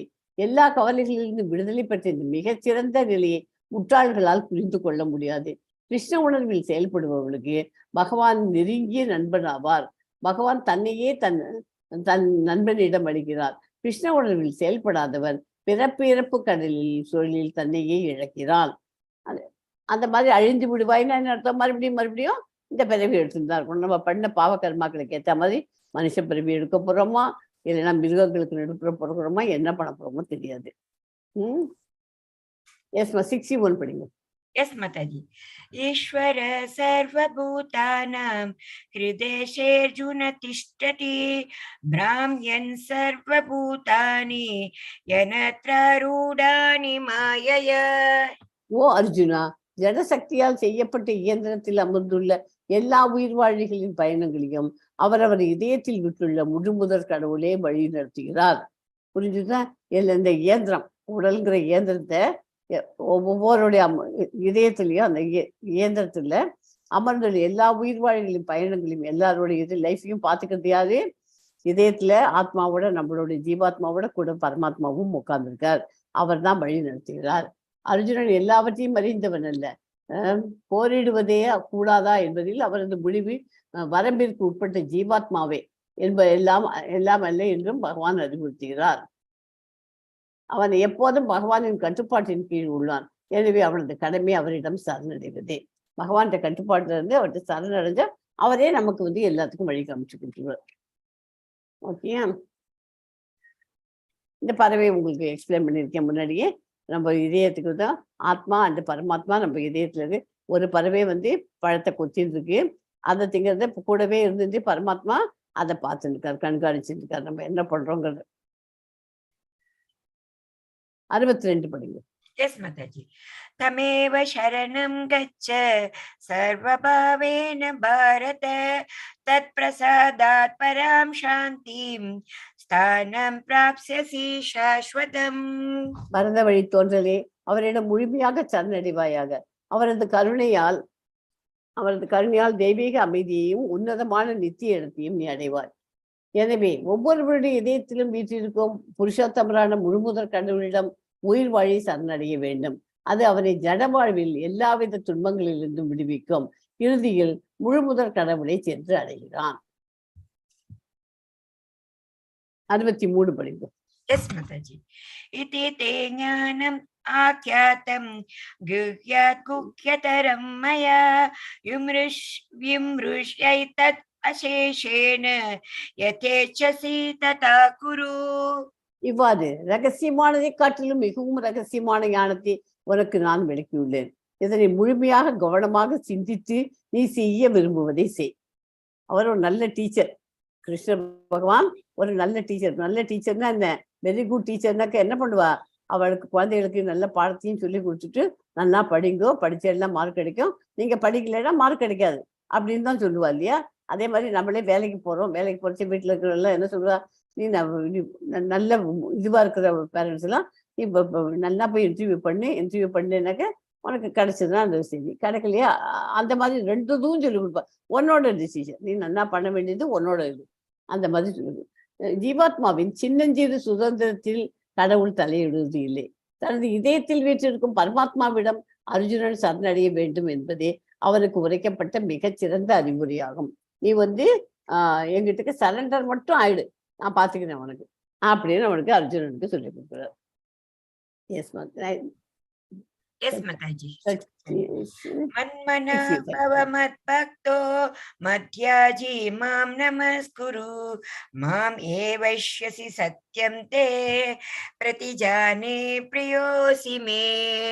இந்த ஸ்லோகம் படிக்கணுமா? 934 மன்மனா பவ மத்பக்தோ மத்யாஜி மாம் நமஸ்குரு மாம் ஏவைஷ்யசி யுக்த்வைவம் ஆத்மானம் மத்பராயணஹ. இந்த 18.65 இருக்கு இல்லையா, அந்த ஸ்லோகத்தை உங்களுக்கு மீனிங் கொடுத்தது. மன்மன் முதல்ல இருந்து மன்மனாவா? ஓகே. மன்மனா, என்னை பற்றி எண்ணிக்கொண்டு பவ ஆவாயாக, மத் பக்த எனது பக்தனாக, மத் யாஜி என்னை வழிபட்டு மாம் என்னிடமே நமஸ்குரு வணக்கங்களை சமர்ப்பிப்பாயாக, ஏவ நிச்சயமாக, ஏஷியசி வருவாய், சத்தியம் உண்மையாக, தே உனக்கு பிரதிஜானே வாக்குறுதி அளிக்கிறேன், பிரியமானவனாக, அசி நீ இருக்கின்றாய், மே எனக்கு. எப்போதும் என்னை பற்றி நினைத்து எனது பக்தனாக ஆகி என்னை வழிபட்டு உனது வணக்கங்களை எனக்கு சமர்ப்பிப்பாயாக. இவ்வாறு நீ என்னை வந்தடைவாய் என்பதில் ஐயம் இல்லை. நீ எனக்கு மிகவும் பிரியமான நண்பன் என்பதால் இந்த சத்தியத்தை நான் உனக்கு அளிக்கிறேன். இது 18.65 ஸ்லோகத்துல இருக்கு. இதே மாதிரி ஸ்லோகம் நம்ம இனிமேல் லெவல் 2ல எல்லாம் நீங்க போனேன்னா இந்த மாதிரி கம்பேரிசன் பண்ணி படிக்கணும். ஒரு அந்த சாப்டர்ல இந்த ஸ்லோகம் அது இருக்குமா அப்படின்னு நீங்க நிறைய பண்ண வேண்டியதெல்லாம் இருக்கு. என்ன இப்போ இதுல ஒன்னே உங்களுக்கு எக்ஸாம்பிளுக்கு எப்படி பண்ணுங்க. இது 9.34 ஸ்லோகம், 9th சாப்டர்ல, சாப்டர் 9ல 34 ஸ்லோகம் பார்த்தேன்னா, மன்மனா பவ மத் பக்தோ. இதுல 18.65ல பார்த்தேன்னா அதே லைன் தான் இருக்கு பாருங்க. மன்மனா பவ மத் பக்தோ மத் யாஜி மாம் நமஸ்குரு. இதுலயும் பார்த்தேன்னா மத் யாஜி மாம் நமஸ்குரு இருக்கு. அப்புறம் மாம் ஏவிஷி யுக்த்வைம், மாம் ஏவிஷி அது வரைக்கும் சேம். அதுக்கு அப்புறம் தான் அந்த லாஸ்ட் ஒரு லைன் தான் 1.5 லைன்ஸ் தான் மாறி இருக்கு. ஓகேயா? இதுல என்ன சொல்லுக்கு, ஒரு மனதை எப்போதும் என்னை பற்றி சிந்திப்பதில் ஈடுபடுத்தி எனது பக்தனாகி எனக்கு வந்தனை செய்து என்னை வழிபடுவாயாக. இவ்வாறாக என்னில் முழுமையாக லயித்து நிச்சயமாக நீ என்னிடம் வருவாய். நீ எங்கிட்ட வர முடியும். சரண் பண்ணிட்டேன்னா கம்ப்ளீட்டா என்னோட கோலக பிருந்தாவுக்கு என் கூட வந்துடலாம். எப்போதும் என்னை பற்றி நிறுத்தி, இந்த 65 எப்படி சொல்றது 18 சாப்டர்ல, எனது பக்தனாக ஆகி என்னை வழிபட்டு உனது வணக்கங்களை எனக்கு சமர்ப்பிப்பாயாக. அது வரைக்கும் ஓகே. இவ்வாறு நீ என்னை வந்தேடுவதில் ஐயமில்லை. நீ எனக்கு மிகவும் பிரியமான நண்பன் என்பதால் இந்த சத்தியத்தை நான் உனக்கு அளிக்கிறேன். அது அதுல கொடுக்கல, அப்போ இங்க கொடுத்துருக்காரு. இந்த சத்தியத்தை உனக்கு நான் அளிக்கிறேன், பிரியமான நண்பனால உனக்கு இந்த சத்தியத்தை அளிக்கிறேன். ஓகே. ஞானத்தின் ரகசியமான பகுதி என்ன? கிருஷ்ணரின் தூய பக்தனாக ஆகி எப்போதும் அவரை பற்றியே நினைத்து அவருக்காகவே செயல்பட வேண்டும். கிருஷ்ணரின் மீது, அதாவது எப்படிப்பட்ட உருவத்துல வச்சு நம்ம வழிபடணும்? கிருஷ்ணரின் மீது, அதாவது இரு கரங்களில் புல்லாங்குழலையும் தலைமுடியில் மயில் இறகையும் தாங்கி நீல நிற மேனியில் அழகான திருமுகத்துடன் விளங்கும் உருவத்தின் மீது ஒருவன் தனது மனதை ஒருமுகப்படுத்த வேண்டும். பக்தன் தனது மனதை அர்ஜுனனுக்கு முன்னால் இருந்த அந்த ரூபத்தின் மீது மட்டுமே ஒருமுகப்படுத்தப்பட வேண்டும். கிருஷ்ணரின் ரூபத்தின் மட்டுமே, அந்த மாதிரி இருக்கிற அந்த கிருஷ்ணர் ரூபத்தில் மட்டும் ஒருமுகப்படுத்த வேண்டும். இதுவே ஞானத்தின் மிக ரகசியமான பகுதியமாகும். ஞானத்துல மிக ரகசியமான பகுதி என்ன? அர்ஜுனனுக்கு முன்னாடி அந்த ஃபைட்டிங்கு வார் நடக்கிறதுக்கு முன்னாடி நின்றுட்டு இருக்காரு இல்லையா கிருஷ்ண பகவான், எப்படி நிற்கிறாரு? இரு கரங்களில் புல்லாங்குழலையும் தலைமுடியில் மயில் இறக்கியும் தாங்கி நீல நிற மேனியில் அழகான திருமுகத்துடன் விளங்கும் உருவத்தின் மீது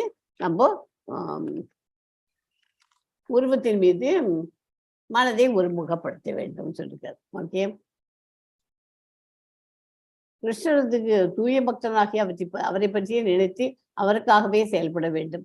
இதுவே ஞானத்தின் மிக மிக ரகசியமான அறிவும் ரகசியமான பகுதியாகும். 18.65 அண்ட் 9.34 எல்லாமே ஆல்மோஸ்ட் சேம். இதுல நிச்சயமா என்கிட்ட வருவேன்னு சொல்லிட்டு இருக்காரு. இதுல ஒரு ரகசியமான அறிவே லாஸ்ட்ல ஒண்ணு, அதை எக்ஸ்பிளைன் பண்ணு. இதுதான் ரகசியமான பகுதி ஞானத்தின் அப்படின்னு. அது ஒரே ஊர்ல இருந்து தான் வித்தியாசமா வருது. ஓகே.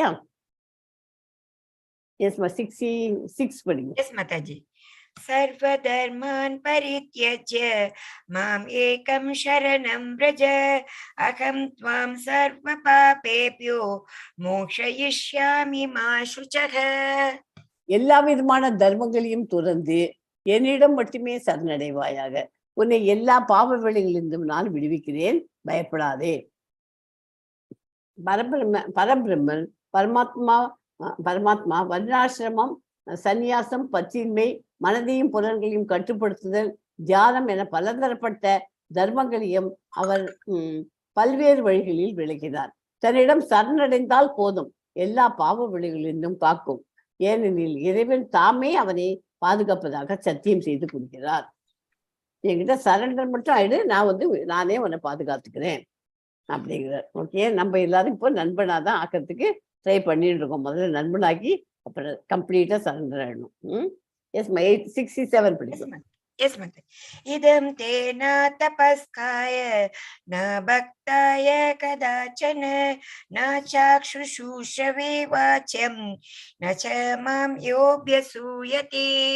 இந்த ரகசிய ஞானம் தவம் இல்லாதவருக்கோ, பக்தி இல்லாதவருக்கோ, பக்தி தொண்டில் ஈடுபடாதவருக்கோ, என் மீது பொறாமை உள்ளவருக்கோ ஒருபோதும் விளக்கப்படக்கூடாது.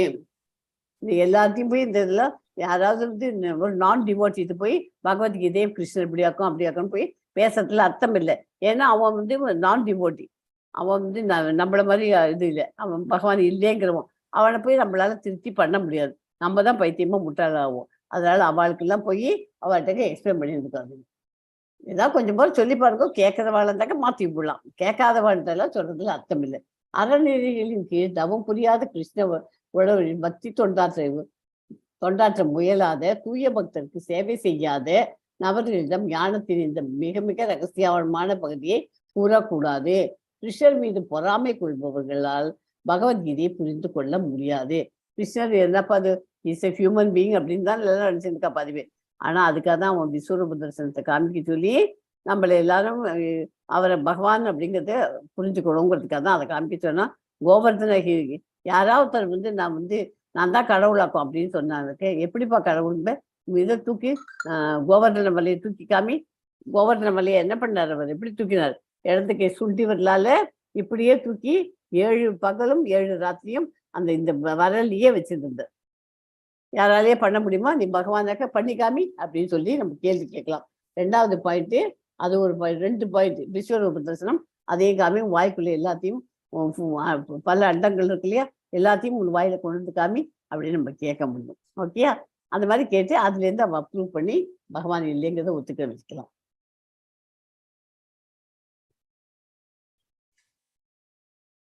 அடுத்தது 68-69. இதம் பரமம் குஹ்யம் மத்பக்தேஸ்வரம் அதாஸ்யதி பக்திம் மயி பராம் கிருத்வா மாம் ஏவைஷ்யத்ய சம்சயः. 69 முடிச்சது. अच्छा पातो न च तस्मान् मनुष्येषु कश्चिन् मे प्रिय कृतमः भविता न च मे तस्मात् अन्य प्रियतरो भुवि.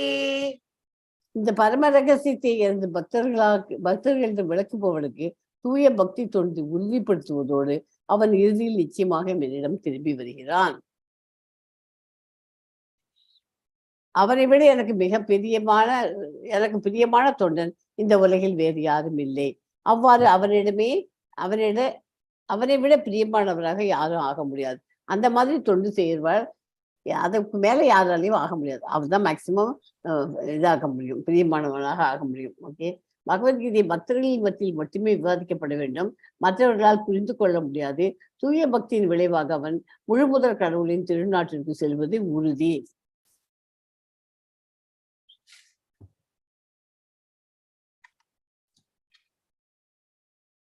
ஒரு நிமிஷம். இந்த பரம ரகசியத்தை இருந்து பக்தர்களான 68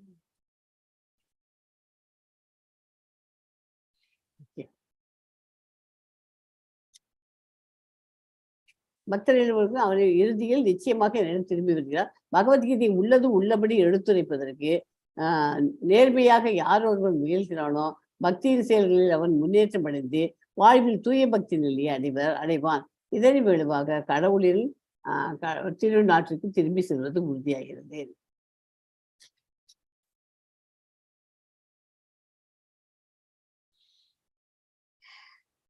Yes, ma. 70%. Yes, Mataji. अत्येष्यते चय इमं धर्म्यं संवादं आवयोः ज्ञानयज्ञेन तेनाहम् इष्टकशामिति मे मतिः. மேலும் நமது இந்த புனிதமான உரையாடலை கற்பவன் தனது அறிவால் என்னை வழிபடுவான் என்று நான் அறிவிக்கிறேன். இவ்வளவு நாளாக நம்மளாம் படிச்சிருக்கோம். இந்த உரையாடலை நம்மளாம் கேட்டுருந்தாச்சு, கொஞ்சம் பிறகு புரிஞ்சுட்டு இருக்கோம். அவளோட அறிவால எல்லாம் நம்மளோட அறிவை வச்சுட்டு பகவானை வழிபட்டு அறிவாங்கிறத நான் அறிவிக்கிறேன். கண்டிப்பா அவ எல்லாம் வழிபட முடியும் அப்படின்னு சொல்றார். பகவான் மீது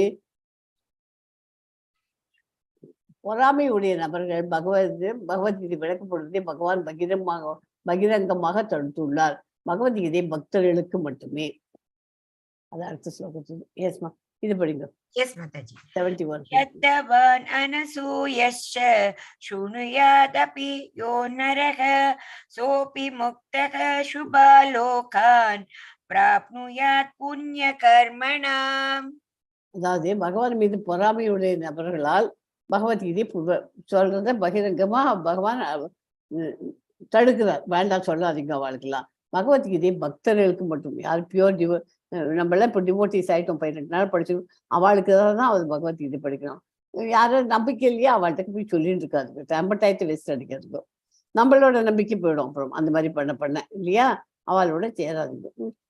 சொல்லியும் தர வேண்டாம் அவளுக்கெல்லாம். மேலும் நம்பிக்கையுடன் பொறாமையின்றி எதையும் இதனை யார் ஒருவன் கேட்கிறானோ அவன் பாவ விளைகளிலிருந்து விடுபட்டு புண்ணியம் செய்தவர்கள் வாழும் மங்களகரமான லோகங்களை அடைகிறான்.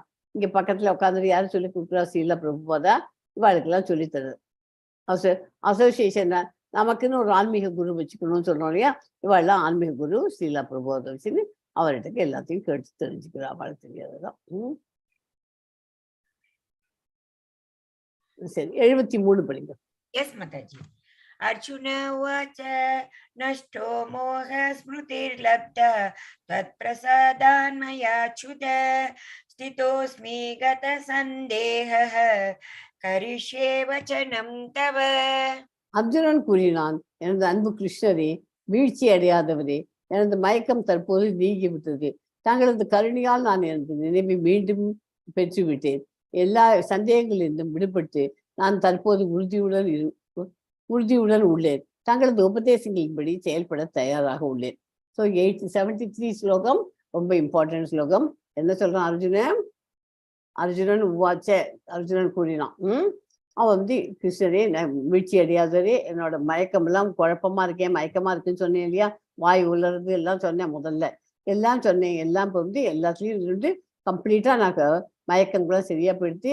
நான் நினைவு மீண்டும் என்னோட உங்களோட கருணையால, கிருஷ்ணாவோட மரிசியால நான் இப்போ என்னோட நினைவை மீண்டும் பெற்று விட்டேன். சந்தேகங்களிலிருந்து விடுபட்டு, சந்தேகமே இல்லை, இப்போ எனக்கு கிளியரா இருக்கேன். உறுதியோட நான் உங்க உபதேசம் படி நான் செய்ய தயாராக இருக்கேன் அப்படிங்கிறோம். பகவானின் ஆணைக்கு ஏற்ப செயல்படுவதே உயிர்வாழ்களின் உண்மையான நிலை என்பது அர்ஜுனனால் தற்போது காட்டப்படுகிறது. உயிர்வாழ்களின் சொரூபம் தொண்டு செய்வது, இல்லையேல் மாயைக்கு தொண்டு செய்தாக வேண்டும். நம்ம தொண்டு உயிர்வாழ் தொண்டு என்ன, தொண்டு புரிவது ஸ்வரூபம், உயிர்வாழ்களின் சொரூபம் தொண்டு புரிவது, இல்லையேல் மாயைக்கு போய் நம்ம அதுக்குதான் தொண்டு பண்ணிட்டு இருக்கிறோம். அதனால இந்த ஸ்லோகத்துக்கு ரொம்ப ரொம்ப இம்பார்ட்டன்ட் ஸ்லோகம். அர்ஜுனன் என்ன சொல்லலாம், எனக்கு எல்லாம் குழம்புப்படுத்தி உங்களை நான் பகவானா வச்சிருக்கேன். அதனால நான் குழப்பத்தை நீங்க என்னென்ன உபதேசம் பண்ணணும் அதுபடி நான் பண்றதுக்கு தயாரா இருக்கேன் அப்படிங்கிறான். இதுல இருந்து என்ன தெரியுது, நம்ம எல்லாம் எல்லாத்தையும் பண்ணிட்டு பகவானுக்கிட்ட கம்ப்ளீட்டா நம்ம சரண்டர் ஆயிட்டு நம்ம எல்லாத்தையும் கத்துட்டு நம்மள தொண்டு புரிஞ்சுட்டு நம்ம இருக்கணும். இல்லைன்னா அந்த மாதிரி பண்ணலைன்னா நம்ம மாயைக்கு உட்பட்டு அவசரப்பட்டு இருக்க வேண்டியதுதான். ஓகே,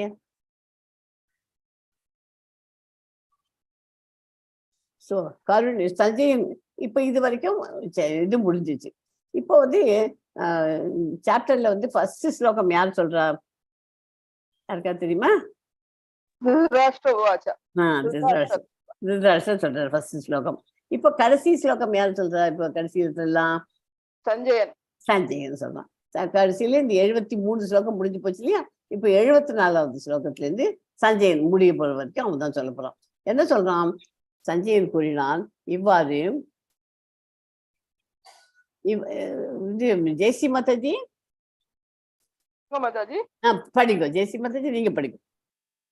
சஞ்சயன் கூறினான் இவ்வாறு, கிருஷ்ணர் அர்ஜுனன் என்னும் இரு மகாத்மாக்களுக்கு இடையிலான உரையாடலை நான் கேட்டேன். அதன் அற்புதமான விஷயங்களால் எனக்கு மயிர்கூட்டம் ஏற்படுகின்றது.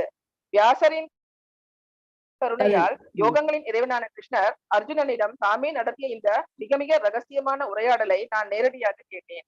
மன்னனே, கிருஷ்ணருக்கும் அர்ஜுனனுக்கும் இடையில் நடந்த இந்த அற்புதமான புனித உரையாடலை மீண்டும் மீண்டும் நினைத்து ஒவ்வொரு கணமும் உணர்ச்சி வசப்பட்டு நான் இன்பம் அடைகிறேன்.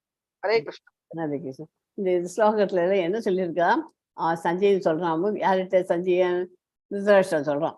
திருதராஷ்டிரத்தை போய் சொல்லியிருக்கான், இந்த மாதிரி அவர் எங்க உட்காந்து சொல்றாரு, ஒரு தேர்ல உட்காந்துட்டு அர்ஜுனனும் கிருஷ்ணரும் பேசிக்கிறத இவன் கேட்டுட்டான். யாரு? சஞ்சயன்.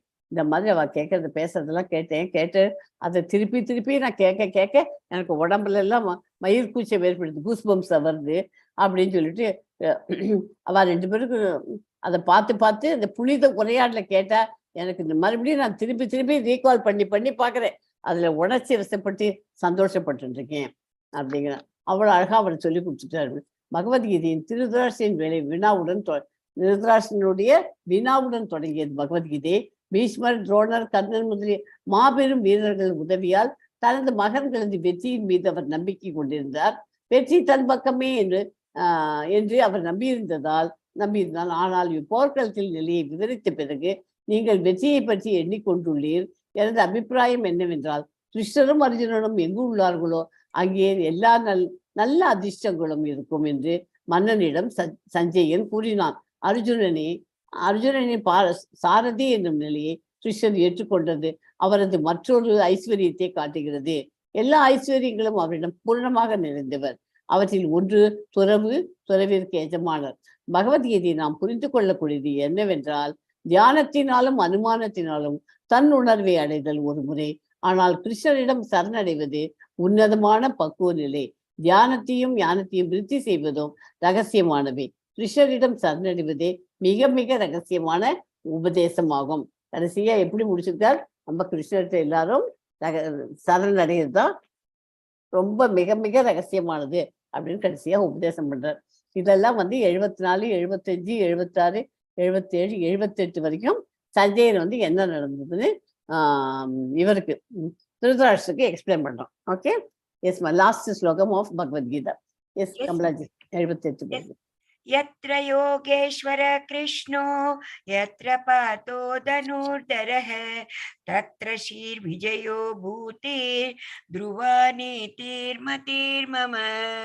யோகிகளின் இறைவனான கிருஷ்ணர் எங்கெல்லாம் இருக்கிறாரோ, உன்னத வில்லாளியான அர்ஜுனன் எங்கெல்லாம் இருக்கிறானோ அங்கெல்லாம் நிச்சயமாக செல்வமும் வெற்றியும் அசாதாரணமான வலிமையும் நியாயமும் இருக்கும் என்பது எனது அபிப்பிராயம் அப்படின்னு இதை முடிச்சாச்சு இந்த சாப்டர்.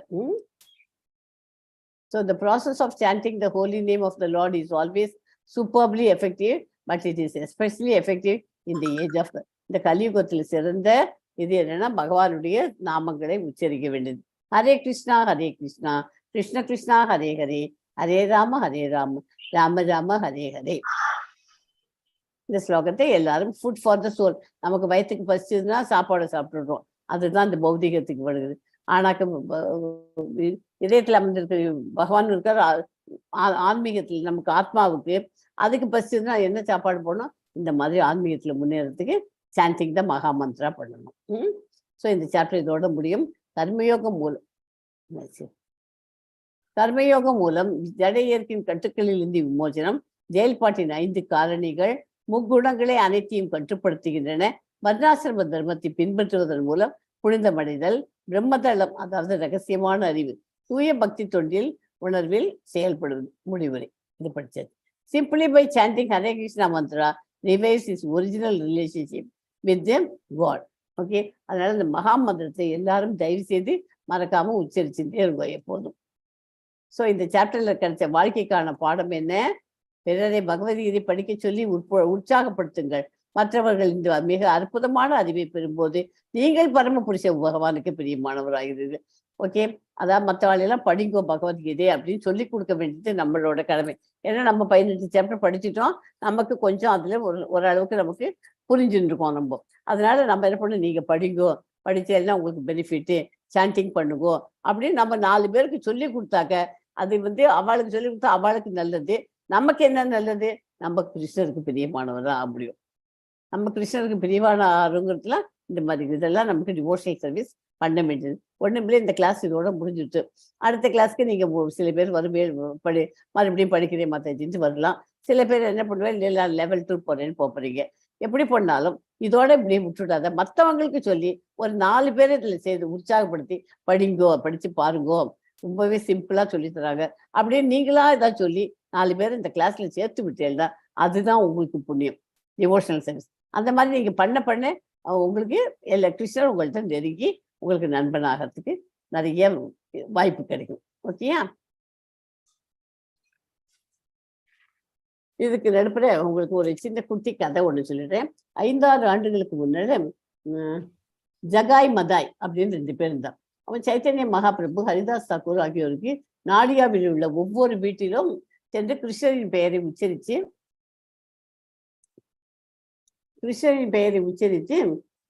வழி கேட்டுக்கொண்டார். 2 பெரிய பக்தர்கள் ஆவலுடன் முன் வந்து ஒவ்வொரு கதையையும் தட்ட ஆரம்பித்தார்கள். தயவு செய்து கிருஷ்ணரின் பெயரை உச்சரிக்கவும், கிருஷ்ணரை வணங்குங்கள் அப்படின்னு சொல்லிட்டே போறார். அதை பார்த்துட்டு இருக்கச்சே பொறாமை கொண்டவர்கள் அவரை கேலி பண்ண ஆரம்பிச்சுட்டார்.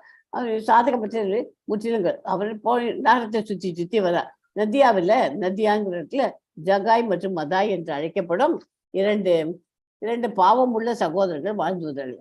எப்போ பார்த்தாலும் பாவம் தான் பண்ணிட்டு இருப்பான். அவர் பக்தியுள்ள பிராமண குடும்பத்துல பிறந்திருந்தாலும் மோசமான கூட்டுறவு மூலம் அவர்கள் இறைச்சி சாப்பிடுவார்கள். குடிகாரர்கள், திருடர்கள் மற்றும் தீக்குளித்தவர்கள், மாடுகளையும் பிராமணர்களையும் கொன்றது மிகவும் அருவருப்பான பாவம் உட்பட அவர்களை செய்யாத எந்த குற்றமும் இல்லை. அந்த மாதிரி பாவத்தை இவா ரெண்டு பேரையும் பார்த்து அந்த நகர்ல எல்லாரும் பயந்து இருந்தார். நித்யானந்த பிரபு மற்றும் ஹரிதாஸ் தாக்கூர் இவா போயிட்டே இருந்துச்சு. போதையில் இருந்த ரெண்டு பேரும் இவாளை சண்டை போட்டு நித்யானந்த பிரபு கருணையுடன் அவற்றை வழங்க முடிவு செய்தார். அவர் இவா கிட்டக்க வர நகர மக்கள் பிரபு நித்யானந்தா மற்றும் ஹரிதாஸ் தாக்கூர் ஆகியோரின் எச்சரிக்கையாக இருந்த போதிலும் 2 குடிகாரர்களை அணுகி இறைவனின் புனித பெயரை உச்சரிக்குமாறு அறிவுறுத்தினார். இந்த வார்த்தைகளை கேட்டு 2 பாவிகளும் மேலே பார்த்தார். அவளை பார்த்து அவளை அடிச்சு 2 சன்னியாசியும் ஓடுறா. அவெல்லாம் பயந்துட்டு ஓடியே போயிட்டாவா. இந்த ஹரிதாஸ் என்ன பண்றா, கிருஷ்ணா எங்களை காப்பாற்றுங்கள் கோவிந்தா என்று கூச்சலிட்டு ஓடினார்கள். அந்த 2 பக்தர்களும் அவளை அடிக்க வந்த உடனே அவ அந்த மாதிரி சொல்லிட்டு ஓடுறான். அப்போ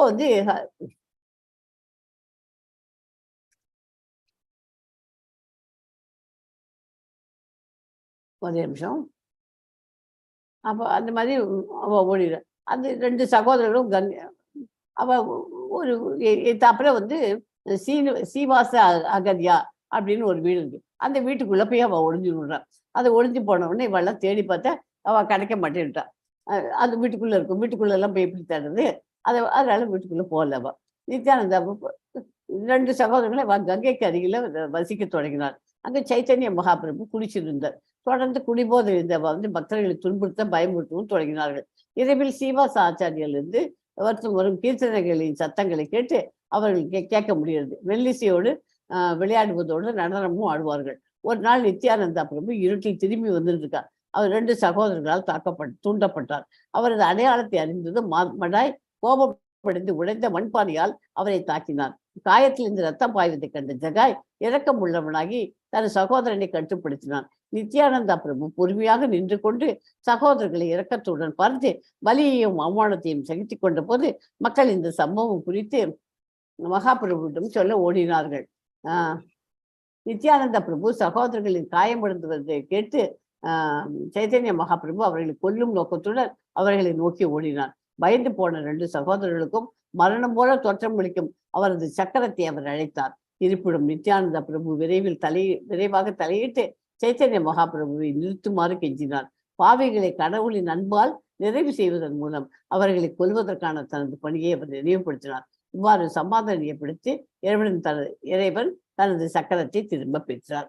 ஸோ இந்த மாதிரி ஒரு 2 பேர் ஜகாய் மதை அவளை பற்றி ஒரு கதை இருக்கு.